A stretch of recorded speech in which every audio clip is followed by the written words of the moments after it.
Boa noite, minhas amigas, meus amigos queridos, sejam bem-vindos ao canal Espiritualidade e Vida. Esse é um canal destinado à divulgação da doutrina espírita. E aqui você tem a oportunidade de acompanhar toda terça, toda quarta e toda quinta, às 19 horas, a nossa live.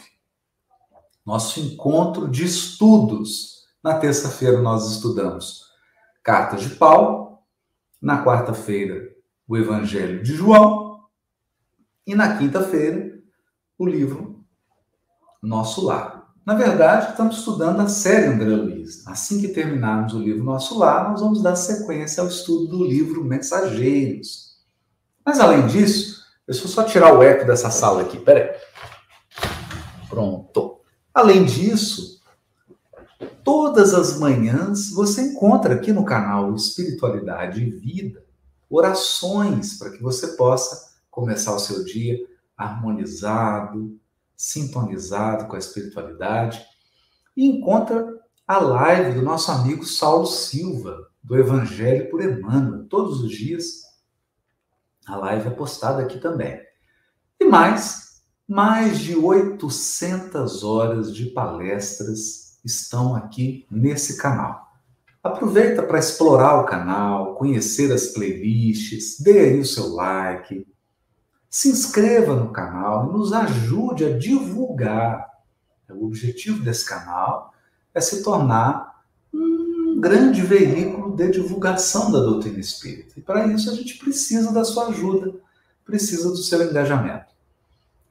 Eu vou cumprimentar aqui a Lúcia Oliveira, de Marília, São Paulo, a Valquíria Bugno, a Regina Evaldi, a Marta Gonzaga, Maria Luziene, a Zoraide Silveira, está sempre aqui com a gente, a Sônia Maria, Márcia Cristina, Ana Lopes, o Marcelo Luque, a Ana Lopes, a Nilza Góes, Cristina Feitosa Barreto, a Inês Ferreira, Matilde Ramos Pereira, Damares, a Eliane Guirello, a Edna Geraldo, né? E todos que estão chegando aí, né? Roberta Fabel, Conceição Veloso, o Maurício Prado, Luzia Ribeiro, Erani Campos.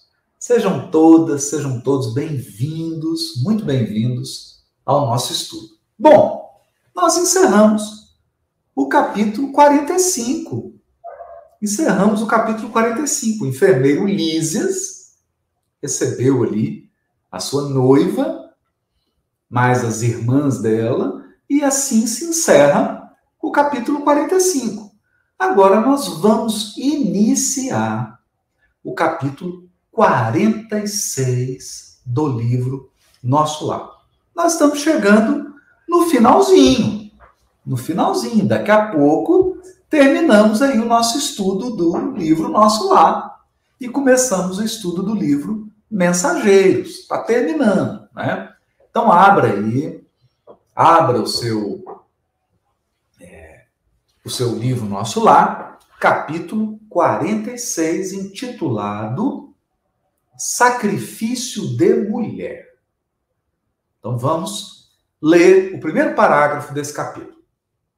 1 ano se passou em trabalhos construtivos, com imensa alegria para mim.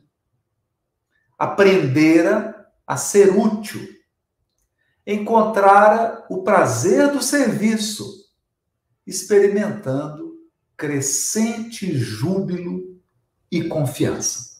Então veja, nesses capítulos anteriores, André Luiz estava descrevendo os seus primeiros dias de trabalho no Ministério da Regeneração, especificamente nas câmaras de retificação. Ele contou o primeiro dia de trabalho dele, um dia de 24 horas, né? Porque ele fez um plantão, ele virou noite, nos contou esse primeiro dia contou ao final desse primeiro dia de trabalho, né? Ele foi recebido pela mãe, e aí, na sequência ali do trabalho, o encontro com Lísias, agora o livro dá um salto. O livro dá um salto. Os fatos narrados até esse momento se referiam ao ano de 1938, quando houve a invasão da Polônia pelos nazistas. Então, esse foi o marco temporal. Os fatos que André Luiz estava narrando do seu primeiro dia de trabalho e dos dias que se sucederam estavam naquele marco temporal de 1938, invasão da Polônia.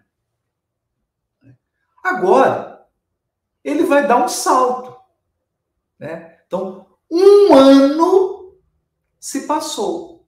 Um ano se passou. Então, agora, nós estaríamos, do ponto de vista da narrativa do livro, em 1939. 1939. Perceberam? Então, André Luiz pulou um ano. Ele não julgou conveniente narrar detalhes de um ano que se passou. Um ano se passou. Ele trabalhando, e agora ele vai começar, nesse capítulo 46, contando a partir desse ponto. Então ele já está aqui no final do ano de 39 e vai começar a narrar os acontecimentos a partir de agora. Não é? É isso? A Sandra está perguntando, um ano de nosso lar será o mesmo de um ano na Terra? Com certeza, Sandra. Com certeza. Né? Como nós sempre repetimos aqui, nosso lar é uma colônia vinculada à crosta planetária. É uma colônia de transição. Termina o umbral, começa a esfera espiritual, onde nosso lar está incluído. Está muito próximo da crosta. Não vejo nenhuma razão para ter diferença de tempo. Né? Ter diferença significativa de tempo. Nenhuma. Um ano se passou em trabalhos construtivos, com imensa alegria para mim. Agora, olha que bonito. Aprender a ser útil, encontrar o prazer do serviço, experimentando crescente júbilo e confiança. Então, veja que agora nós temos um André Luiz afinizado ao trabalho. Nós temos um André Luiz com prazer de ser útil. Prazer de servir ao semelhante. E esse é um valor que nós precisamos cultivar. Especialmente nós, cristãos espíritas. Né? Esse valor moral e espiritual, esse valor do serviço ao semelhante. Do serviço ao semelhante. Servir ao próximo. Trabalhar pelo bem comum. Esse é o nosso maior valor. E esse valor precioso nós aprendemos com o Cristo de Deus. Com o Cristo. Foi com ele que nós aprendemos isso. O valor do trabalho em favor do semelhante. Valor do trabalho em favor do semelhante. Qualquer que seja o trabalho. Porque aqui André Luiz está recebendo bônus horas. Todo o trabalho por ele desenvolvido está sendo remunerado pelo bônus horas. Não é isso que interfere no valor espiritual e moral desse trabalho. É a natureza, é a qualidade do trabalho. E a qualidade do trabalho de André Luiz é essa característica de ser um trabalho de benevolência para com todos. Trabalho a favor do bem comum. Isso é importante. Esse é o nosso valor. Eu estou contribuindo para o bem comum? Né? Eu estou contribuindo para o bem comum? Isso é importante. Importantíssimo. E aí ele continua. Até ali, não voltara ao lar terrestre. Então, até esse momento, ele não conseguiu ainda voltar e visitar a família terrena. Apesar do imenso desejo que me espicaçava o coração. Às vezes, intentava pedir concessões nesse particular, mas alguma coisa me tolhia. Olha isso, gente. Olha que lição maravilhosa. Olha que lição maravilhosa. André Luiz sentia um desejo, uma vontade de visitar a família terrena. Mas algo dentro dele tolhia, dizia, não peça isso. Então veja que aqui nós temos um mecanismo de comunicação precioso. Deus se comunica conosco em nossa intimidade. Deus se comunica conosco, mas não através de palavras. Não através de palavras. E Emmanuel deixa muito claro isso. Quando ele fala sobre a oração, sobre a comunhão, o contato com Deus. O Criador se comunica conosco através de sentimentos que afloram no nosso íntimo, através de ideias que surgem na nossa mente, através de circunstâncias, através de pessoas que cruzam o nosso caminho, seja nos dizendo algo, seja fazendo algo. Então Deus está se comunicando conosco permanentemente, especialmente dentro de nós. Especialmente dentro de nós. Aliás, há uma poesia psicografada por Francisco Cândido Xavier, está no livro Parnaso de Além-Túmulo, foi ditado pelo espírito Alta de Souza, chamado Mensagem Fraterna. Meu irmão, tuas preces mais singelas são ouvidas no espaço ilimitado. Mas sei que às vezes choras consternado ante o silêncio da força que interpelas. Olha isso. Volve, ou seja, volta, volve ao teu templo interno e abandonado. Olha isso.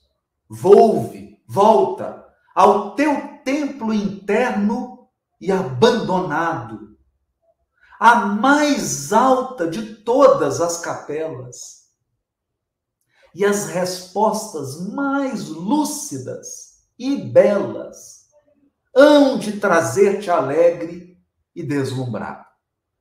Ouve o teu coração em cada prece.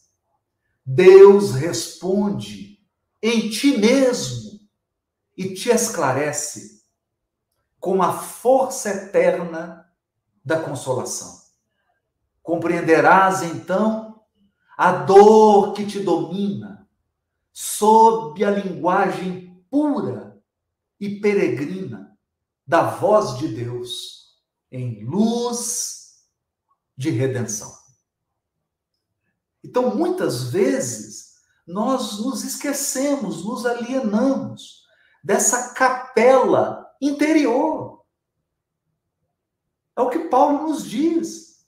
Não sabeis que sois vós o templo do Deus Altíssimo? e que o Espírito de Deus habita em vós,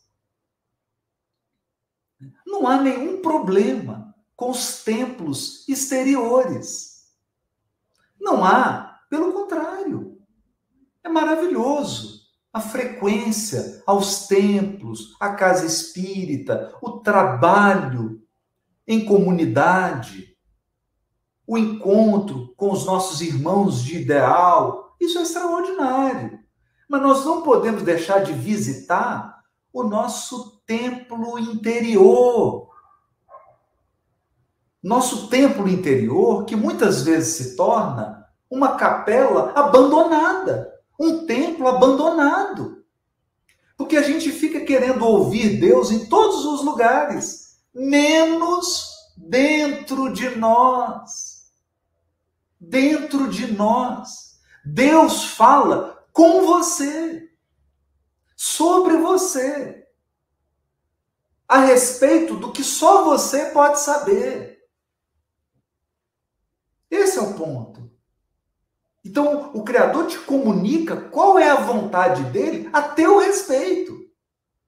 Mas nós ficamos tão preocupados com o outro, ficamos preocupados tanto com a vida do outro, que a gente esquece a comunicação divina conosco, a nosso respeito. A nosso respeito. Então aqui, André Luiz falou, alguma coisa me tolhia.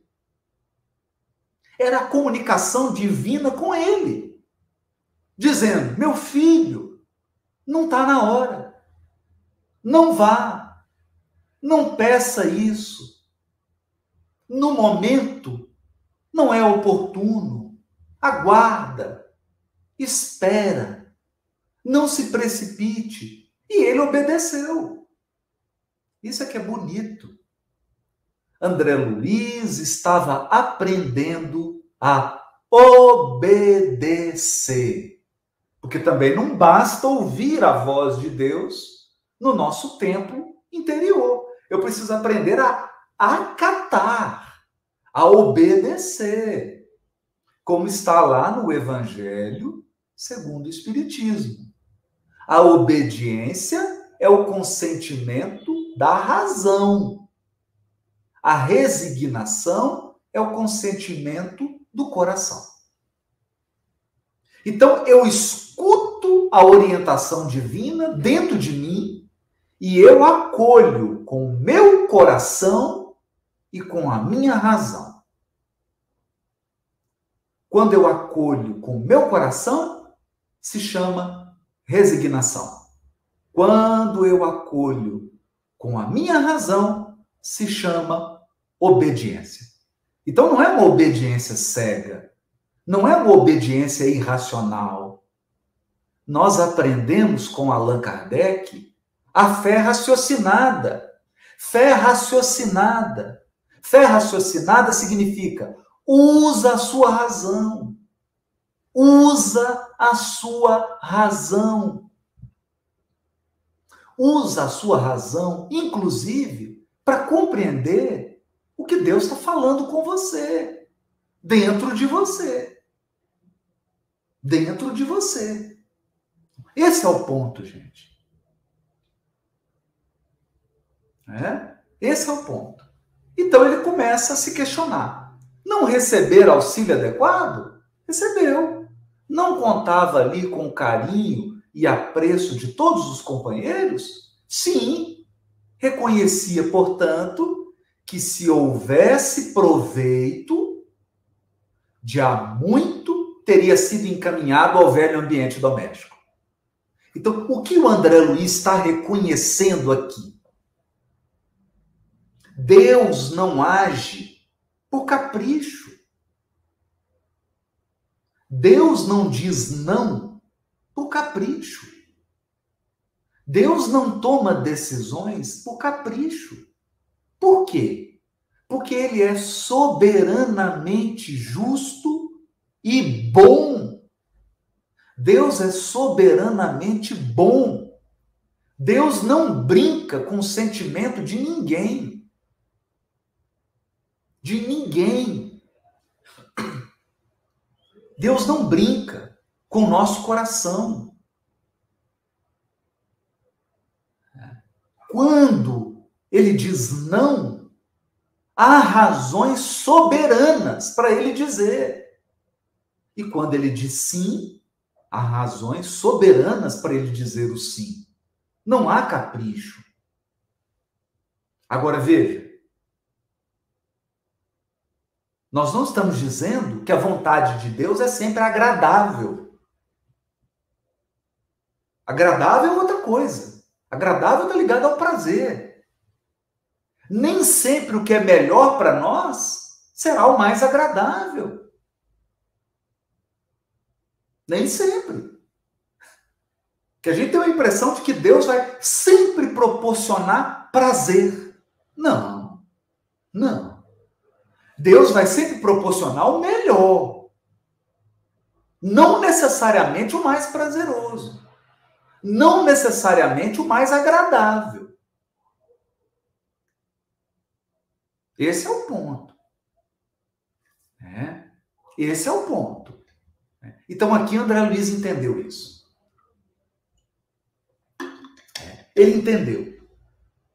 Se tivesse proveito, se fosse proveitoso, ele já teria recebido a proposta para visitar o lar terreno. E nós vamos constatar aqui que não era a hora. Realmente não era a hora. Não era a hora. Nós vamos ver. Nós vamos constatar isso aqui. Nós vamos constatar. Né? Cumpria, pois, aguardar a palavra de ordem. Aguardar. Além disso, não obstante desdobrar atividades na regeneração, o ministro Clarencio continuava a responsabilizar-se pela minha permanência na colônia. Ou seja, André Luiz ainda não era cidadão de nosso lar. Ele ainda não havia conquistado o direito de ser um cidadão de nosso lar. Ele estava em nosso lar por caridade, por acolhimento. Ele foi acolhido pela misericórdia, não por merecimento. Ainda não. Ainda não. Será? Ainda não. Ele vai conquistar esse direito. Mas aqui ele ainda não conquistou. Então, ele estava em nosso lar porque Clarencio era o fiador. Era o fiador. Ele estava em nosso lar no cheque especial. No cheque especial. Isso é importante. E isso vale uma reflexão. Quantos de nós estamos encarnados no cheque especial? Porque alguém se tornou fiador. Alguém assinou a promissória. E a gente chega aqui e acha que tem muito direito, né? A gente acha que é importante isso. A senhora Laura e o próprio Tobias não se cansavam de me lembrar esse fato. Veja isso. Então, a senhora Laura e o Tobias, que era o chefe imediato dele, falavam para ele isso, lembravam ele. André, você está aqui por misericórdia. Quem assinou a promissória foi Clarencio. Vigilância. Aproveita a oportunidade. Aproveita a oportunidade. Por diversas vezes, tinha defrontado o generoso ministro do auxílio. E, no entanto, mantinha-se ele sempre silencioso sobre o assunto. Então, olha que bonito. O ministro Clarencio não falava nada. Para quê? Para não humilhar. O ministro Clarencio ficava calado. Para não constranger. Para não ser arrogante. Não é? Bom, a Hilda Santos está perguntando. E a mãe dele? Hilda, a mãe de André Luiz não mora em nosso lar. A mãe de André Luiz não é cidadã de nosso lar. A mãe de André Luiz está numa esfera superior. Então, ela pediu a intercessão do ministro Clarencio. Porque quem mora em nosso lar e quem poderia interceder por André Luiz em nosso lar era um ministro de nosso lar. A mãe de André Luiz, como cidadã de uma outra colônia superior, não pode vir e interferir em nosso lar. Não pode. Não pode. Tem respeito aqui. Tem respeito. Aí a importância da grande lição de Jesus. Granjeai amigos. Granjeai amigos. Olha lá a parábola do mordomo infiel. Granjeai amigos.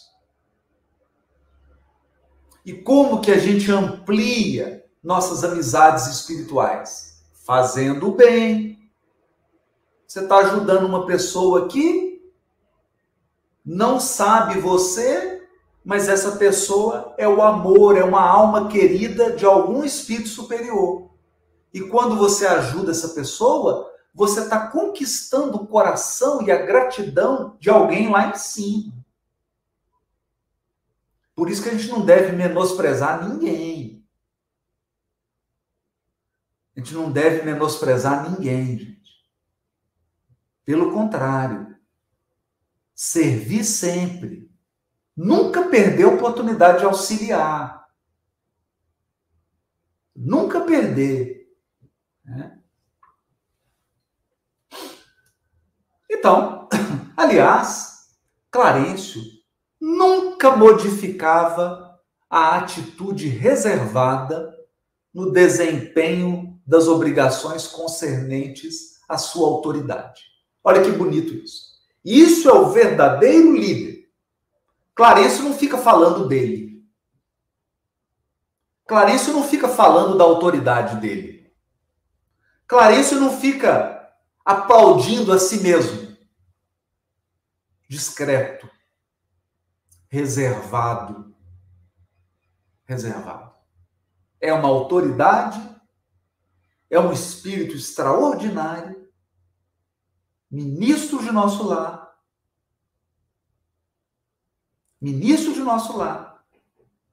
reservado. Não fala de si. Não joga confete em si mesmo.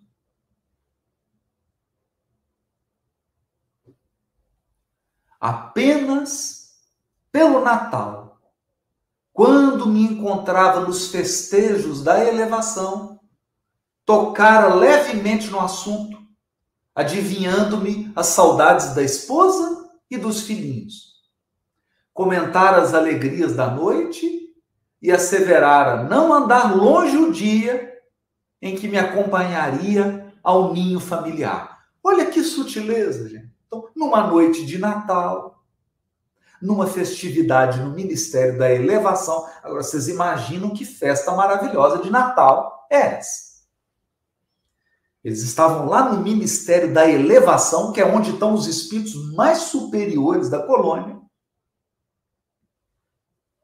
Clarencio tocou no ombro de André Luiz e disse: meu filho, está perto, está chegando a hora que eu vou te acompanhar ao lar terrestre. Que coisa linda, hein? Coisa linda, né? Que coisa linda. Bom, vamos... tem uma pergunta ótima aqui. É importante a gente abordar isso, né? Vamos voltar um pouquinho. A nossa irmã, a Regina Coelho, está fazendo uma pergunta bastante interessante, muito interessante. Ela está perguntando: o auxílio dessa forma parece muito interesseiro, Haroldo. Esse pensamento é equivocado? É, Regina. É equivocado, minha irmã. É equivocado. Deixa eu dizer por quê. Porque existe uma lei no universo que é a lei de cooperação. Lei de cooperação. Então, merece cooperação quem oferece cooperação, minha irmã. Porque você não pode colher o que você não planta. Percebe? E a lei de intercessão espiritual funciona da seguinte maneira: eu não vou lá ajudar porque eu estou interessado em receber. Não é assim que funciona. Não é assim que funciona. Porque você não sabe quando você vai receber e você não sabe de quem você vai receber. Esse é o ponto. Não é assim, eu vou ajudar a Regina porque aí eu vou receber. Pode ser que eu ajude a Regina e não receba nada. Aí eu ajudo mais 20 pessoas. E lá num determinado momento, eu recebo de um outro lugar que eu nem imaginava. Percebeu? Mas por que funciona dessa maneira? Porque você colhe o que você planta. Você colhe o que você planta. Se você planta a benevolência, se você planta a caridade, se você semeia a fraternidade, o que você vai colher? A fraternidade. Fraternidade. O que você vai colher? A caridade. Por outro lado, se você é espírito gafanhoto, o que é o espírito gafanhoto? Como é que funciona o gafanhoto? Vocês já viram nuvem de gafanhoto?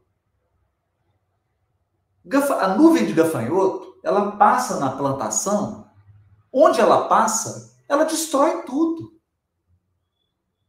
Por quê? Porque o gafanhoto, ele só recebe. É um predador. É um predador. A abelha, quando ela suga o néctar, ela espalha o pólen. Então ela recebe o néctar da flor, mas ela ajuda a flor a reproduzir. Isso se chama reciprocidade. Reciprocidade. A abelha suga o néctar, mas ela ajuda a flor. Como que ela ajuda? Espalhando pólen. Você recebe e dá. Como que o gafanhoto faz? O gafanhoto, ele só consome. Ele só recebe. Ele não dá nada. Ele destrói. Onde ele passa é destruição pura. Destruição pura. E infelizmente, Regina, tem muitas criaturas humanas que, infelizmente, assumem essa postura espiritual de gafanhoto. Elas só querem receber. Elas não se sentem minimamente responsáveis em retribuir. Elas não se sentem responsáveis em serem recíprocas. Então elas acabam se tornando um foco de egoísmo. um foco de narcisismo. E um foco infeccioso. Porque elas querem que todos as sirvam. Ela só quer receber. Só quer receber. Ela não se sente na obrigação de praticar a reciprocidade. A reciprocidade. Ao contrário, nós temos outras criaturas que são como abelhas. Elas sugam o néctar, mas elas espalham o pólen.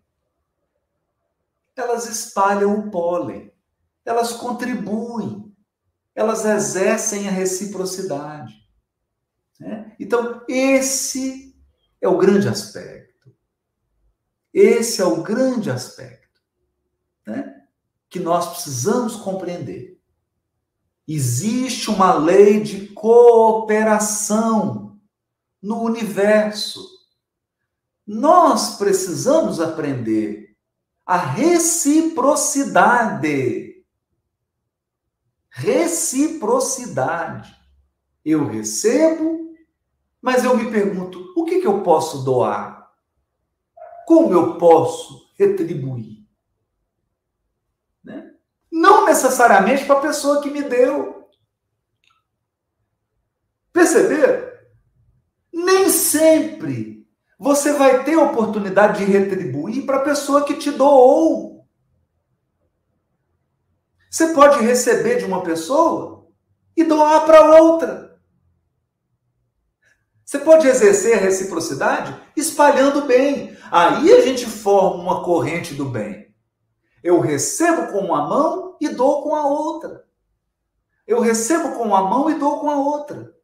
O que eu não posso é receber com as duas. E não ter mão para doar. Eu não posso usar as minhas duas mãos só para receber. É uma para receber e a outra para dar.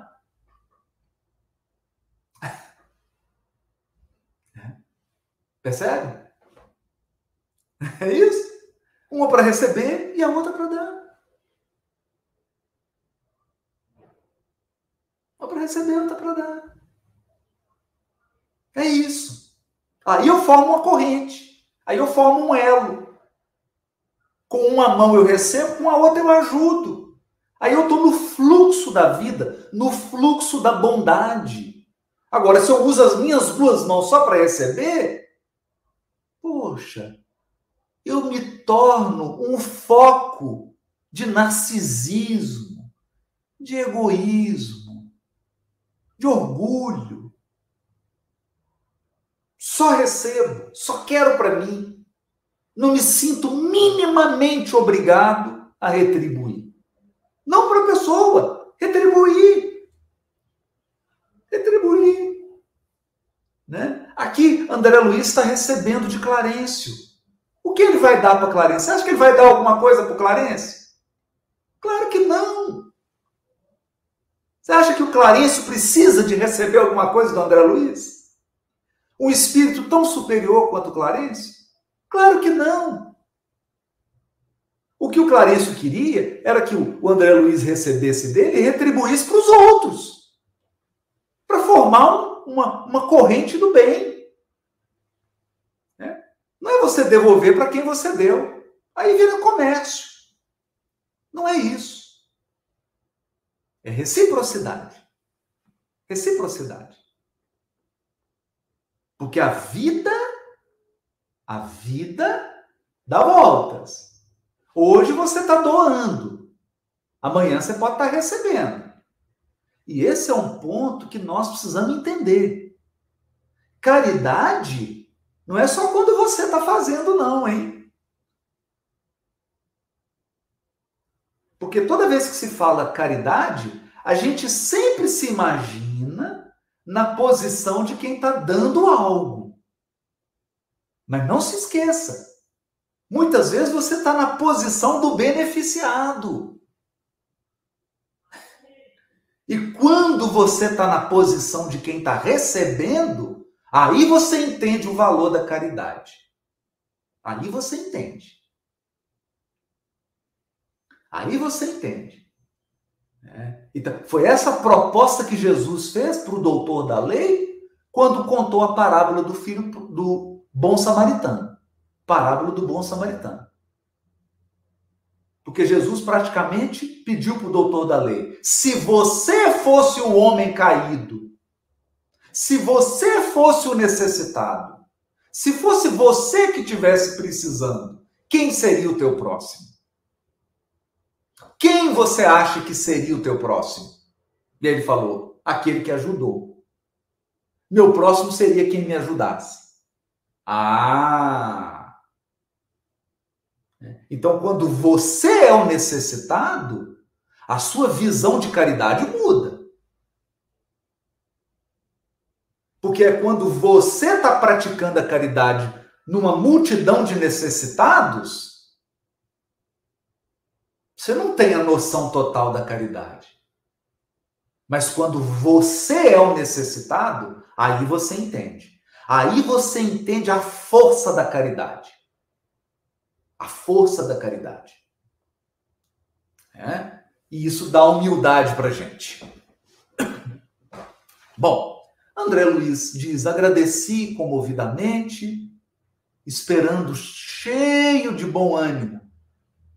Entretanto, atingíramos setembro de 1940, sem que visse a realização de meus desejos. André Luiz deu a data.